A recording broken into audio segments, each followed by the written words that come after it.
On the gray morning, a rich man decided he wanted her corner of the earth. The wealthy property developer who had set his eyes on her small plot of land stood up in the road before the whole neighborhood in the rain, pointed at a poor single mother kneeling in her garden, and told the gathered street that she was a squatter and a liar, that the ground she had worked for years was his, that he held the deed to it, and that the woman who grew vegetables and seedlings to feed her child had never owned a handful of the soil under her feet. Eniola Adekunle did not scream, and she did not beg, and she did not run, though his men and their bulldozer were already at her gate. She knelt among her trampled seedlings with a folded, faded survey plan held against her chest. The plan her late father had left her, his name and his land measured upon it, and let them tear at her garden, because there was nothing she could say into that roaring engine and that powerful man's certainty that the gawking street was ready to hear. And the developer who pointed at her did not know, and the muttering crowd did not know, that the land he swore was his had a record older than his glossy deed, that her father had bought that ground lawfully, walked it with a surveyor, and registered it before this rich man ever looked her way, and that the faded plan against her chest would say, plainly, at the right hour, exactly whose land it had always been. The street did the thing a crowd does when a big man with money names a small woman a cheat. It gathered and it muttered, and the neighbors who had bought her tomatoes and her flowers and her seedlings for years looked at her now as if they had never known her, because a rich man's confidence is louder than long acquaintance, and the words squatter and land grabber stick to the poor the moment they are thrown. A few of the older ones, who remembered her father working that same plot long ago, frowned and held back, most edged toward the developer's version, because it is easier to believe the poor have stolen than to believe the powerful have lied. And Eniola felt the cold rain run down her neck and the rolled plan press hard against her chest. And inside her, quiet and certain under all the noise, the one thing no engine could drown, she knew the land was hers. Her father had paid for it, surveyed it, registered it, and put it into her hands before he died. She lifted her chin the way he had taught her over that very soil when she was small, and she said nothing aloud, because the truth she carried was drawn on a plan, and a plan does not need to shout. The developer thought he was settling a thing the way he settled everything he wanted, by deciding who was small enough to be pushed aside and saying it loudly from a height where no one argued. He saw a faded wrapper, a single mother with no husband to stand for her, a woman who slept in a one-room house at the edge of her garden because she could afford nothing grander, and he had decided, long before the rain, that she was the one the land would simply be taken from. He had spent his whole comfortable life looking at people like Eniola and seeing not what they held, but how easily it could be made to leave their hands. Eniola Adekunle was 28 years old, and on that street she was known by everyone and truly seen by almost no one. The garden woman on the corner, the one who sold seedlings in black nursery bags and bunches of ugu and scent leaf and bright-cut flowers from a wooden table by the roadside. She rose each morning before the traffic thickened, in the small one-room house at the edge of the plot where she lived with her child, watered her seedlings from a battered can, turned the soil with her own hands, and tended that garden from first light until dusk, for taking so thin a single bad season could wipe them out. She was, everyone who dealt with her agreed, scrupulously honest, exact with her measures, exact with her change, the kind of trader who would press an extra seedling into your bag for nothing and run after you down the road to return money handed over by mistake. And she had learned long ago that being honest and being poor at the same time only meant people leaned on you and forgot you could be knocked down. Iya Ini, the neighbors called her, and most of them did not know the half of what she carried, nor what that plot of ground had cost the people who came before her. She had not bought that land herself. She could never have afforded it now. It had come to her from her father, a careful, upright man who had worked the better part of his life to buy that one corner plot when the area was still cheap and half bush, and who had done the thing the poor are so often too poor or too trusting to do. He had done it properly. He had not merely paid a seller and shaken hands. He had paid, taken a deed of assignment, hired a licensed surveyor to walk the ground and set the beacons at its corners and draw a survey plan with its exact bearings and coordinates, carried the whole of it to the state land registry and registered it in his own name, and kept every paper. He used to tell Eniola, when she was small and helping him weed the rows, that land was the one thing a poor family could leave that did not spoil and did not run away. But only, he said, if you held the paper, because in this country the man with the paper holds the land, and the man without it holds only the memory of standing on it. He kept it all rolled in a flat tin against the damp, the deed, the survey plan on stiff faded linen, the registry receipts. When he died, he left Eniola the land and the tin together, and made her promise, his hand on the tin, never to let the paper out of her keeping. She had kept that promise the way she kept everything, quietly, exactly, without fuss. She did not yet know how badly she would need to.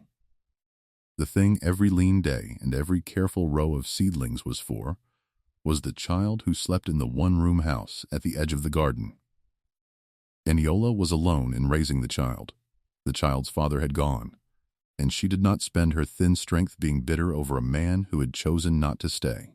She put aside a little of her takings toward the one thing she wanted in the world, to lift her child off that thin floor and into a life with a proper roof and school fees paid without fear, and the garden and the land beneath it was the whole of her plan for it. The ground her father had left so that his grandchild would never be landless.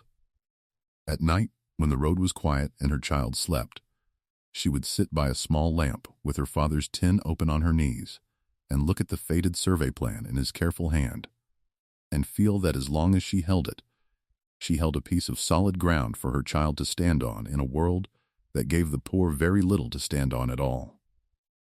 That was what she had: a clean name, 2 working hands, a corner of the earth, and a flat tin of papers that said the corner was truly hers. Here is the very thing this channel was built for, so let me say it to you plainly before we go on.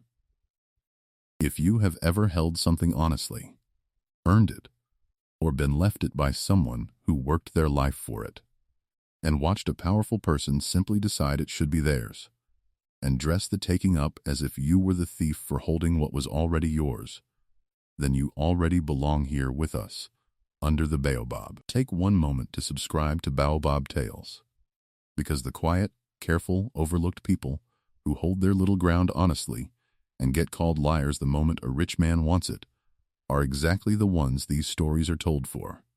And I do not want you to miss what a developer's greed was about to do to Eniola Adekunle, or what a faded survey plan was about to do right back. To understand the woman kneeling in the rain being called a squatter, you have to understand the man who pointed at her. His name was Chief Bamidele Soluade, a wealthy property developer in his middle 50s who had built tower after tower across the city, and a great fortune doing it, addressed as chief by everyone who wanted anything from him. He was not, to look at him, a wicked man. He sat on boards and gave to his church and spoke beautifully about progress whenever there was a microphone before him. But under the fine suit and the easy public warmth, he was a man who had never once imagined he could be the one in the wrong, and who measured every piece of ground and every person on it by what it could be turned into, and what it could earn him. The corner plot where Eniola grew her seedlings sat exactly where he wanted to raise a shopping complex, and the only thing between him and it was a poor woman with no money and, he assumed, no power. The cruelty in that reign did not come from a criminal. It came from a respectable big man who had decided the land would be his, and a poor woman's ownership was merely an inconvenience to be cleared like weeds, which is a colder and more dangerous thing. And there was one more person who matters, though no one in that street was looking at him, because he was the kind of man people are taught to trust rather than suspect. Chief Soluade did not file his own papers or grease his own wheels. For the quiet, unglamorous work of his land deals, he relied on a smooth, well-spoken fixer named Wale Bankole, a man in his 40s who knew the inside of the land registry, knew which clerks could be persuaded and which files could be moved, and carried himself with the confidence of a man who had made many problems disappear for the chief and been well paid for it. What no one knew, because he had hidden it behind the good suits and the unhurried smile, was that Wale Bankole was drowning in gambling debt, that he owed frightening sums to frightening people, and that when the chief wanted the corner plot and would pay handsomely to have the paperwork handled, Wale had seen not only his fee, but a way out of his own ruin. His trouble was about to find its chance in a forged deed and a tampered file, and a poor woman's clean name was about to be the cover for it. The plot was not large, but it was real, and it was lawfully hers, and that was the whole trouble. When Chief Soluade's people first came around, politely, at first, an agent with a soft voice offering to buy, Eniola said, simply and without anger, that the land was her father's, left to her, and that she was not selling, because it was her child's future and the only solid thing she owned. A reasonable man would have offered more, or looked elsewhere. But Chief Soluade was not a man accustomed to being told no by a woman who sold seedlings by the road, and rather than raise his price, he decided to make the problem of her ownership simply go away. If a deed could be produced showing he had bought the land years before, and the registry's record could be quietly bent to agree, then the poor woman on it became not an owner to be bought out, but a squatter to be removed. And removing squatters is cheap. So he turned the matter over to Wale Bankole and told him, in the way powerful men say such things without quite saying them, to handle it and not to trouble him with how. And Wale, with his own debts howling at his back, handled it, the quiet, ordinary corruption that eats the poor in that city every day. He had a deed of assignment forged, a glossy, official-looking document declaring the corner plot sold to Chief Soluade years before, complete with a forged signature and a stamp. And then, because a deed alone is only paper unless the record behind it can be made to nod along, he found a clerk who could be paid. And between them they tampered with the file. Not, in the end, as cleanly as Wale believed, but enough, he thought, to muddy the truth and let the chief's freshly minted claim stand. He did not imagine that the careful dead man who had registered that land decades before had left a record so plain, nor that anyone of standing would ever bother to read it on a seedling seller's behalf. He looked at Eniola the way the chief did, too small to matter, too poor to be heard, and made his forgery to fit a woman he was sure could not answer it. And then, the forged deed in hand, and the file fouled to his satisfaction, Chief Soluade did what such men do when they have decided the law is a costume they may wear at will. He did not go quietly to court and wait. He came to the land itself, with men and a bulldozer, on a gray, rainy morning, to take possession by simply taking it, to clear the squatter, as he put it, from his land. It is the oldest move there is in that city. The man with the money and the forged paper arrives in force, tears down what the poor have built, and lets the fact of the rubble stand in for the right he does not truly have, knowing the poor cannot unbulldoze a garden or unruin a season. And that possession, once seized, is 9/10 of every fight that follows. The morning it happened, Eniola was out early among her seedlings, as she always was, watering the young plants in the soft rain, when the vehicles came, the chief's car, and behind it the men, and behind them the low yellow bulldozer, grinding up to the edge of her plot. Chief Soluade got out, dry under a held umbrella, and announced to the gathering street, in a voice pitched to carry, that this land was his. lawfully bought and held under deed, and that the woman trading on it was a squatter who had been warned and would now be cleared. "Look at her," he said, gesturing at Eniola kneeling among her plants, living on another man's land, selling on another man's land, and calling it hers. "Enough? I have the deed. The land is mine." And the awful machinery of it began. The literal machinery, the engine roaring at the gate, and the older machinery beneath it, the one that turns a poor woman into a thief the instant a rich man wants what she holds. Eniola rose from among her seedlings and stepped toward him in the rain, with her heart pounding and her father's tin clutched to her chest. And she said, plainly and steadily, that the land was hers, that her late father had bought it, surveyed it, and registered it long ago, and that she held the genuine title and the survey plan to prove it, that whatever paper the chief was waving, the true record, was in the registry in her father's name, and that, she would think later, was the first hard lesson of that morning, that she had the whole truth, drawn and registered and rolled in a tin in her hands, and that it did not matter yet at all, because the crowd was gawking, and the chief was loud, and a folded plan in the hands of a poor woman is a quieter thing than a great man's certainty and a bulldozer's engine. The chief did not so much as glance at the tin. "Papers," he said, throwing the word away with contempt. "Anyone can wave an old paper. Where were these papers when my deed was filed? The land is registered to me. Clear it." And the crowd, half believing and half afraid, took up his contempt, because a poor woman with an old tin of papers is a story a watching street can be talked out of believing. And Chief Soluade did not hesitate, did not pause, did not ask a single honest question.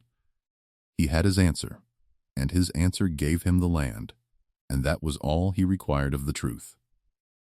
"Squatter," he said, loud enough for the whole street to hear. "She has sat on my land for years pretending it was hers. I always knew these people would try it, occupy a man's ground, and then claim it."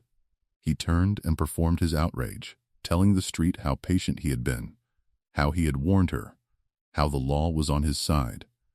And he gave the order, and the bulldozer's engine rose, and its blade came down into the soft earth at the edge of her garden, and began to tear through the seedling beds, through the young plants she had raised by hand, through the wooden table where she sold. Somewhere at the edge of the crowd, dry under his own umbrella, and careful to look like a man merely seeing a lawful job done, stood Wale Bankole, watching his forgery become rubble and a poor woman become its cover, and no one at all, was looking at him, which was exactly as he had needed it to be. Eniola tried, once more, to be heard. She opened the tin, and drew out the deed and the faded survey plan, the rain spotting them, and held them up, and said the proof was right here, that anyone who knew land could see her father's registered title, the survey with the beacons and the bearings, the registry numbers, and that the land had been theirs lawfully for decades, long before any deed of the chief's. And for a moment the old plan in her hands, and her plain, exact words, made the nearer neighbors hesitate, because some of them did remember her father on that ground. But the chief moved fast over that hesitation, because a man like that knows a doubt must be crushed before it spreads. "So now, I am the thief?" he thundered, turning her words into an insult against himself. "The squatter accuses the man whose land she has occupied? You hear her, sitting on my ground and pointing at her betters. And the crowd, which would rather believe a poor stranger is a liar than be made to side against a powerful man with a bulldozer, swung back to him, and the small hesitation died. And Eniola lowered the papers and went very still and very straight, which the crowd read as the silence of the guilty, and which was in truth the last dignity of a woman who has understood she is alone in the rain. So they tore through her garden while she watched. The seedling beds flattened, the plants she had nursed from seed crushed into the mud. The wooden table splintered, the watering can kicked aside, and the men put a chain and a padlock on the gate of the plot and barred her from the one-room house at its edge where she slept with her child, against the day. The chief said that the rest would be cleared for building. The neighbors who had bought from her for years drew back. Some of the bolder ones muttered that she should have known better than to cross a big man, that she had brought it on herself with her stubbornness. Eniola gathered her child and the flat tin and the little bundle of things they were allowed to take, and she walked off her own land in the rain with her back straight and the whole street's half-belief at her back, a woman whose father had bought and registered that ground decades before, driven off it as a squatter on a forged paper. She did not weep where they could see her. She lifted her chin, and she held the tin, and she went. This is the moment the channel was built to make you feel. So sit with it for one breath before we go on, because if you have ever held something that was honestly and truly yours and watched a powerful person take it with a confident lie and a show of force, while a watching crowd decided it was easier to call you the cheat than to call him one, then you already know exactly how that rain felt on Eniola's neck as she walked off her own ground.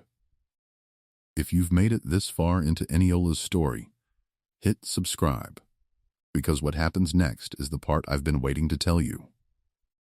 She did not break down on the road. She found shelter with an old aunt in a poorer part of the city, and she went, with her tin of papers, to the places a poor person is told to go: a neighborhood association elder, a junior official, anyone who might listen, and told the same plain story, that the land was her father's, bought and registered, and that the chief's deed was false. And they listened the way comfortable men listen to a poor woman a big man has already branded a squatter. Politely, briefly, minds half made up. The chief was the chief. He had a deed and a registered claim and a bulldozer that had already done its work. She had an old tin and an old story. The matter, to almost everyone, was as good as closed, and in the borrowed room at night, Eniola came as low as she had ever been. Because it is one thing to be poor, and another thing entirely to be robbed of the one solid ground your father left you, and called a liar for standing on it. To have a clean name, the one treasure the poor can truly own, torn away as easily as a garden is bulldozed. She sat with her father's tin held against her in the dark, and felt, for the first time, something close to despair. And then, because despair was a thing she could not afford with a child to raise, she opened the tin, unrolled the faded survey plan, and looked at her father's land drawn out in lines and numbers, exactly as he had left it. For here is the thing Chief Soluade had forgotten, in his contempt, and the thing that would undo him. He had thrown away the word papers as if an old document were nothing, because he was a man for whom a forged deed and a bent file had always been enough, and the genuine truth had never once been required. It did not occur to him, as it does not occur to such men, that the careful dead man whose daughter he had so easily condemned had done the one thing that could not be shouted down: bought the land lawfully, surveyed it, set real beacons in the real earth, and registered the whole of it in a record that still existed. The genuine survey plan in Eniola's hands did not care how confidently he lied. It showed the land as it truly was, measured and bounded and bearing her father's name, registered decades before any deed of the chief's, by a man whose record the registry, beneath all Wale Bancole's tampering, still carried. And there was someone who knew how to make that plan speak. In the poorer quarter where Eniola had taken shelter lived an older man her aunt knew, a retired land registry surveyor named Pa Gabriel Okonjo, a quiet, upright widower in his 60s who had spent more than 30 years inside the state land registry, measuring, recording, and tracing title, and who knew the registry's files and survey records the way a man knows the rooms of his own house. He had heard the talk of the woman they were calling a squatter, as the whole quarter had, and being the kind of man he was, he had also noticed her bearing, too straight, too calm, too careful with her own child for the story to sit right with him. When her aunt mentioned that the accused woman swore she held her late father's survey plan and registered title, something in the old surveyor's professional soul woke up. A registered title. An original survey plan. With beacons. He asked, in his courteous way, whether he might see them, and Eniola, who had shown her tin to officials who would not read it, and a street that would not believe it, handed her father's plan and deed at last to a man who had spent his whole working life knowing exactly what such papers were worth. Pa Gabriel sat down with the survey plan and the deed under a good lamp, and he did the thing nobody in authority had been willing to do because they had not wanted the truth, only a quiet end to an inconvenient woman. He read them, not glanced at them, read them, line by line, the way he had read 10,000 title documents across 30 years, the licensed surveyor's name and seal, the date, the named beacons at each corner of the plot, the bearings and coordinates that fixed the land to one exact place on the earth and no other, the registration stamp, the registry numbers her father had been given when he lodged it, and the longer he read, the straighter he sat, because the documents were genuine and whole, an old, lawful, properly surveyed and registered title, decades old, in the dead father's name. These were not papers a squatter waves. They were the papers of an owner, complete in every part. The cold, clean certainty of it settled into the old surveyor, the certainty he had felt 100 times across a registry counter, when a true title and a false claim are laid side by side, and only one can be read all the way down without falling apart. This woman was no squatter. Her father had owned that land lawfully and left it to her. And whatever deed the chief was waving had to be a forgery or a fraud laid over a genuine prior title, because two conflicting registrations of the same beacons cannot both stand, and the older, complete one was hers. The street had looked at a poor seedling seller and seen a land grabber. The truth was sitting in an old tin of papers no one had been willing to read. This was the turn. The moment a poor woman's ruin became a thing that could be undone. But Pa Gabriel, who understood the registry from the inside, knew that a genuine plan in a poor woman's hands proved her father's old title, but did not by itself defeat the chief's new claim in the eyes of the law. For the chief had a deed, and he said, a registration. And the fight would be decided not by which paper looked older in a lamplit room, but by what the state land registry's own record actually showed. So he asked the question the dismissive officials never had. What did the registry's file for that plot say now, today, and had anyone touched it? Because a title fight in that city turns on the registry's record, and a registry record is a thing that can be searched, and traced, and dated, and if the chief's people had forged a deed, they had almost certainly had to meddle with the file behind it to make the forgery stand. And meddling, to a man who had spent 30 years in those files, leaves marks. And the marks were there, though the chief and his fixer had been sure no one would ever look for them, the way the powerful are always sure the small records will lie quiet beneath them. Pa Gabriel still knew the registry, and the honest people left in it, and he did the simple, dogged thing his whole career had taught him. He had the file for that plot searched and traced from the beginning. The original entry was there, the dead father's lawful registration, decades old, his name, his survey plan, his beacons, exactly matching the plan in Eniola's tin, and laid over it, clumsy and recent, was the tampering. The chief's deed lodged only months before, an alteration that did not match the older record and could not be reconciled with the genuine prior title, bearing, when Pa Gabriel and an honest officer traced who had handled it, the fingerprints of the clerk Wale Bancoli had paid. The registry's true record still lawfully named Eniola's father the owner, and showed plainly that someone had recently and crudely tried to bury that fact. The genuine plan and the registry's own file fit together like a key in a lock. The forgery, laid beside them, fell apart. So now there were the makings of a truth too solid to shout down. But there was the question of how it would be told, and Pa Gabriel, who understood power as well as title, made certain it would not be told in a way the chief could manage quietly. A private settlement. The forgery never named, the fixer shielded. The whole thing smoothed over, so that Eniola might one day creep back onto a corner of her own land, carrying the shadow of squatter forever.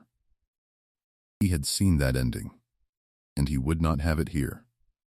The accusation had been made in the open, before the whole street, in the rain. The truth, he decided, would be read out just as openly, before a body that could not bury it. And the chance came, because the chief's own arrogance made it. So confident was Chief Solowad in his deed and his bent file, and so eager to put a legal seal on the land before he built, that when Eniola, with Pa Gabriel now quietly behind her, refused to vanish and began to press her claim, the chief did not slink from a fight. He welcomed it. He brought the matter before the State Land Tribunal, the public body that hears disputes over title, certain it would rubber stamp his deed and brand the woman a squatter once and for all, in the open, with the authority of the law, so that no one could ever again say his complex stood on stolen ground. He came to confirm his claim before the tribunal and the public it admitted.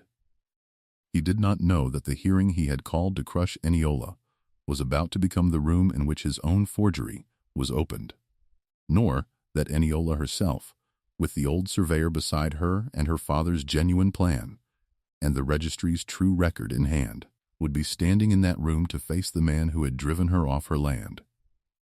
The day came, and the tribunal sat in a plain public hall, the panel at the front, the chief's lawyers grave and confident, the chief himself at ease, and a gallery of onlookers, neighbors, the curious, people who had heard the story of the squatter and the developer. The chief's side opened smoothly.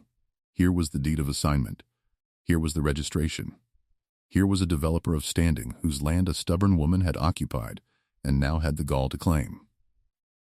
And then there was a stir, and Eniola Adekunle walked into the hall, not slinking, not begging, but upright in a clean plain wrapper, with her head wrapped neat, her father's flat tin in her hands, the old surveyor, Pa Gabriel Okonjo, at her side.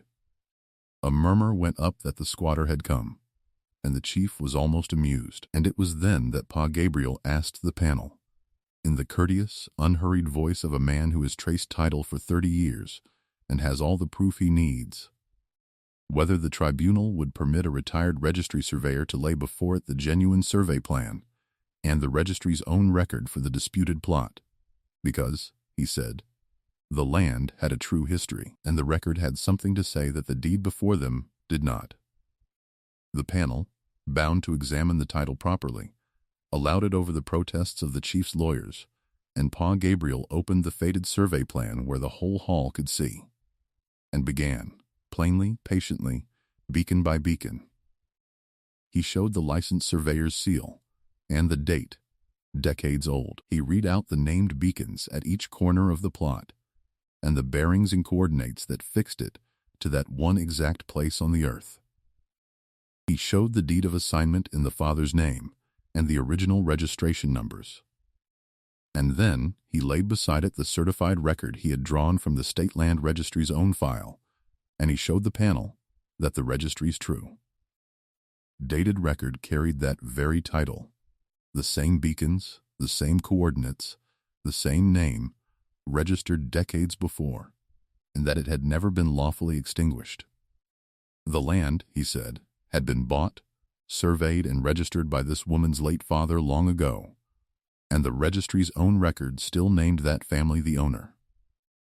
The plan and the registry agreed, beacon for beacon. There was no squatter here. There was an owner who had been driven off her own ground. And then Pa Gabriel turned to the chief's deed and did the thing that broke the room open. He showed, document beside document, that the chief's deed was a forgery laid over a genuine prior title, a deed dated and lodged only months before, a registration that could not be reconciled with the older, complete record, an alteration crudely worked into the file.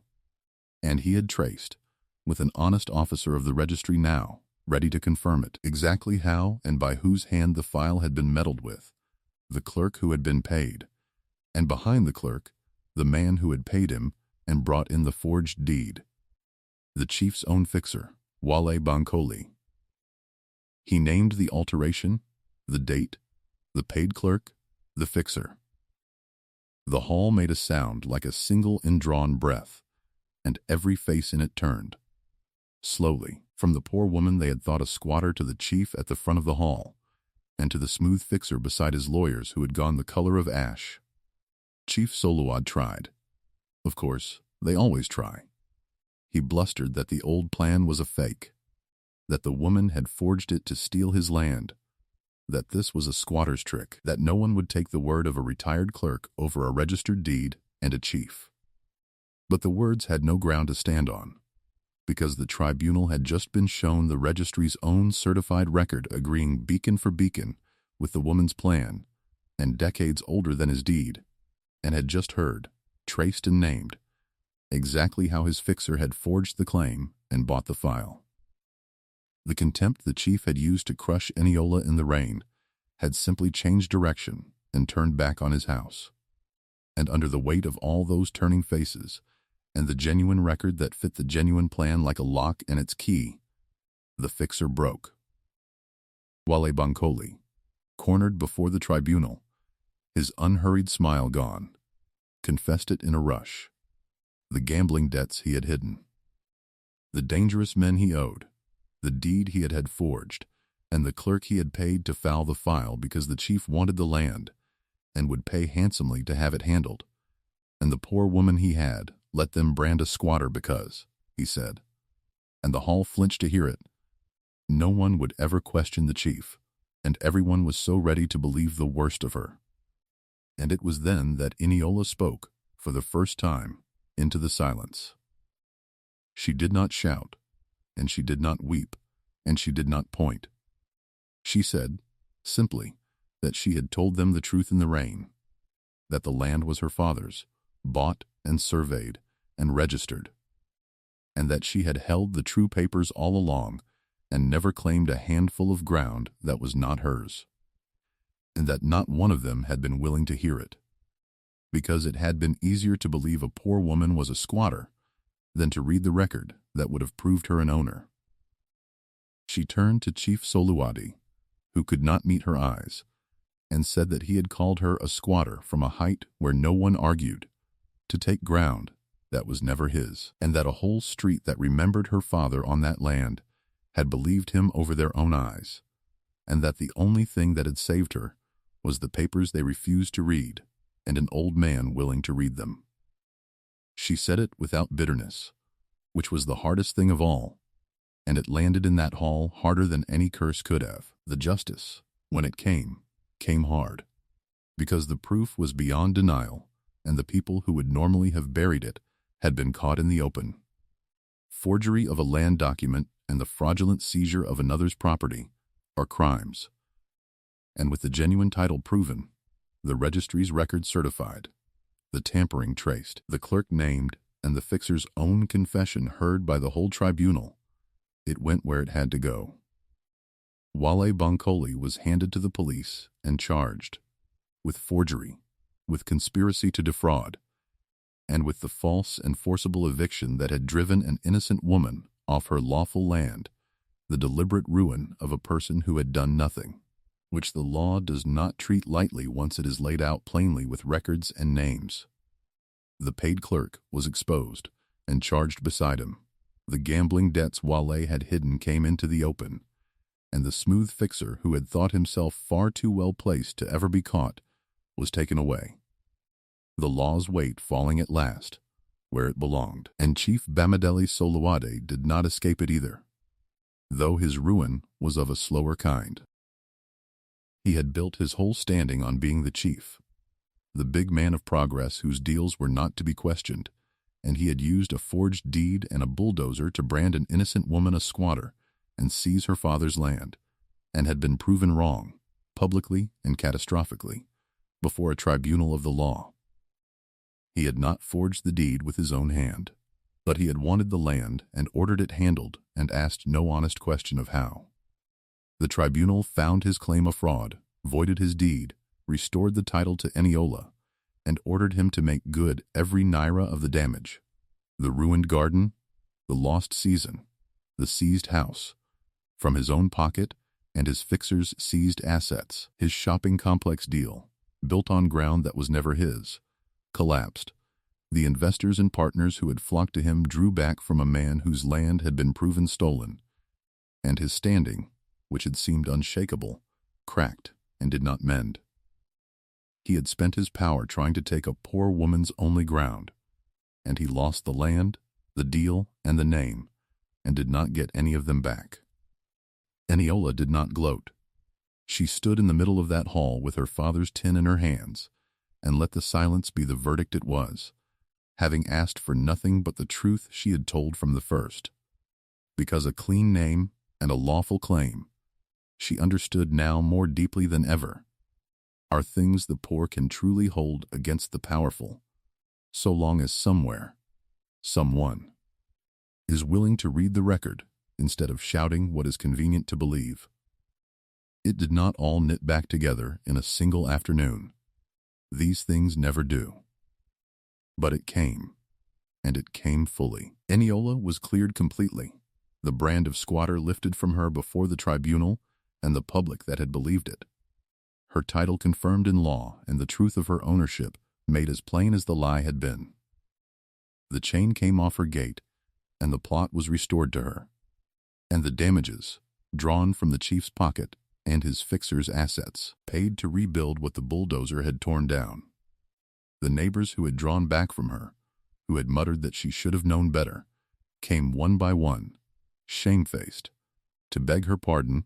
Some of the older ones, who had remembered her father after all, wept to think how easily they had let a big man's lie talk them out of their own memory. And the street's regard for her did not merely return, it deepened past what it had ever been. Because the whole quarter had now heard, proven before a tribunal, exactly whose land that corner was, and how faithfully she had held the truth of it. People came to her rebuilt nursery, wanting to buy from the honest woman everyone had heard about, the one who had stood on her ground against a chief and a bulldozer, and been proven right, and her little garden trade, which had hung by a thread, steadied, and then grew. With the goodwill of the neighborhood behind her and her own careful hands, Eniola did at last the thing she had worked that soil toward through all those lean seasons. She rebuilt the nursery larger than before, grew more than she ever had, and put her honest takings toward lifting her child off that thin floor and into a proper home with a real roof, the school fees paid without fear. The future her father had bought that ground to give finally taking shape. The promise she had made him by lamplight, never to let the paper out of her keeping, never to let the land go, she had kept, against everything, at the cost of her home and her garden, and very nearly her whole future. She kept faith, too, with the ones who had stood by her when she was nothing.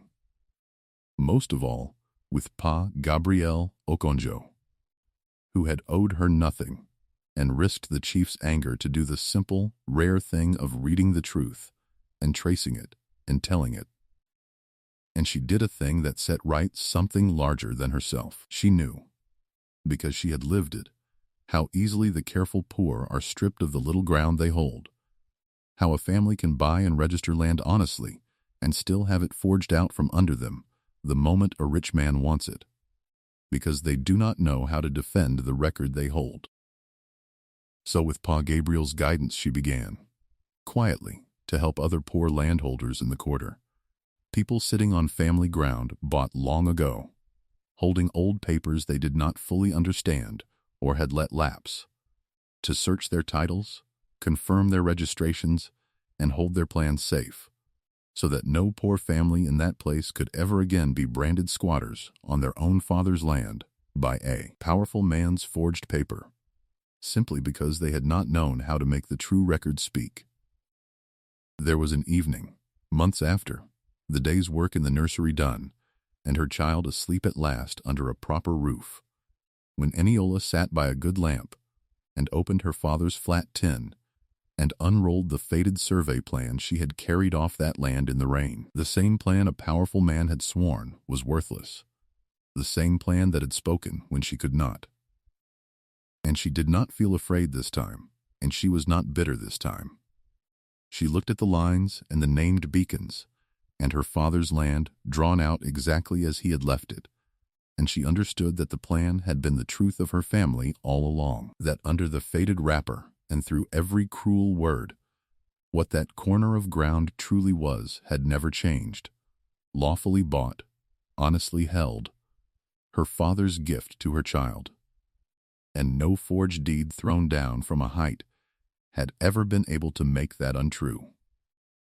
She rolled the plan gently and set the tin on her own table under her own roof, on her own land, and it was not nothing, and it had never been nothing. So here is what I would leave with you tonight, before the light goes. The world will always find it easier to call the poor man a squatter than to ask whether the rich man's deed is forged, and quicker to believe a powerful person owns what he wants than to read the record of who truly owns it. But the truth of who paid for the ground, and walked it, and put their name on it lawfully, leaves a mark the convenient lie cannot erase, and sometimes that mark is kept by something as humble and patient as a faded plan rolled in a tin, and read at last by someone willing to trace it. They called her a squatter, and bulldozed her garden, and the same law that branded her was made to hear the truth read aloud, beacon by beacon, until the lie could not stand. So I will ask you this, and I will be reading every answer. If you had been Eniola Adekunle, branded a squatter, and driven off your own father's land for ground that was truly yours, your clean name torn away on the word of a powerful man, with a forged paper and a bulldozer, would you have broken and let them make you what they said you were? Or would you have done what she did, kept your composure and your father's papers, and waited for the one person willing to read the truth? Tell me honestly which of those two you are.